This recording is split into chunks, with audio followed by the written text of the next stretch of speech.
Hello everybody, and welcome back to the work environment. I'm sure some of you have managed to get a break over December, and as we speak now, we're almost at the end of January. I know a lot of you have been back into the thick of things already for a couple of weeks, so I just want to give everyone a welcome back message. I trust that we're all safe, and let's remember the COVID situation continues to be dynamic, it continues to challenge us, and it continues to change.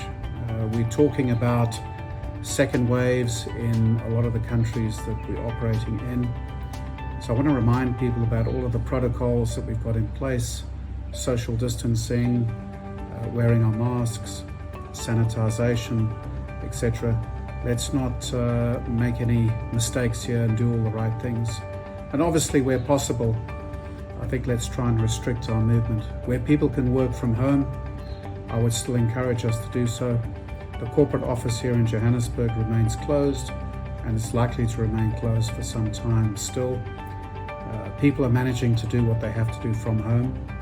As we prepare for the upcoming board meeting, it'll again be virtual. It'll be the fourth meeting that will be virtual, so it shows we can do it.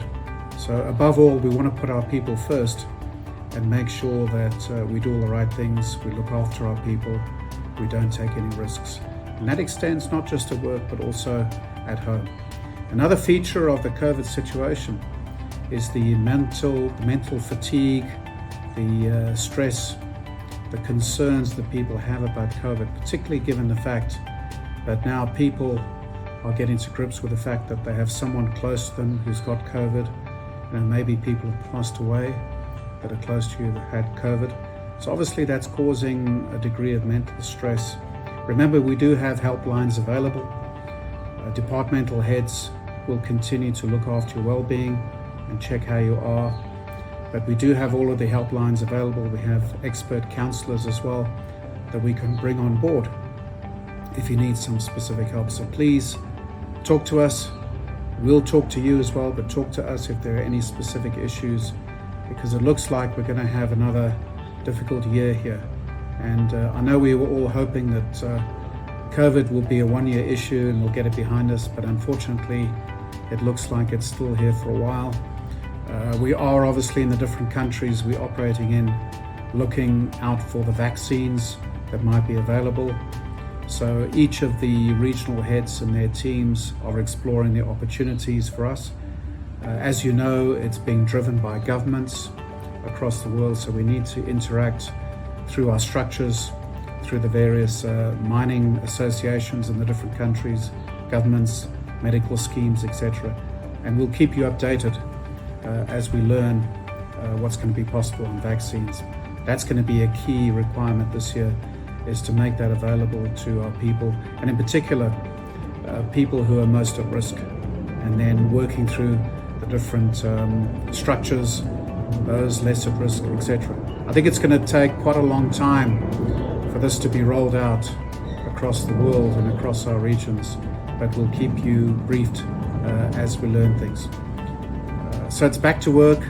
We've got to continue on the excellent achievements over the last year, and obviously we'll share the results with you on the 18th of February. We're compiling those results now, and let's continue to build on all of the successes of 2020 and bring that into 2021. As you've all seen last week, the announcement of my impending retirement, which is now 31st of March, so literally only 2 months away from where we are today, and the appointment of a new CEO after a very exhaustive process that the board has followed.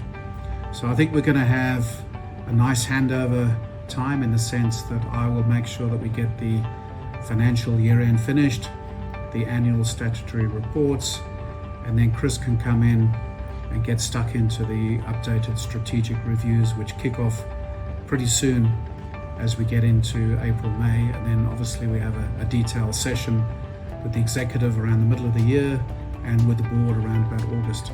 And it all comes at us pretty quickly, as you know. So let's support him through that process.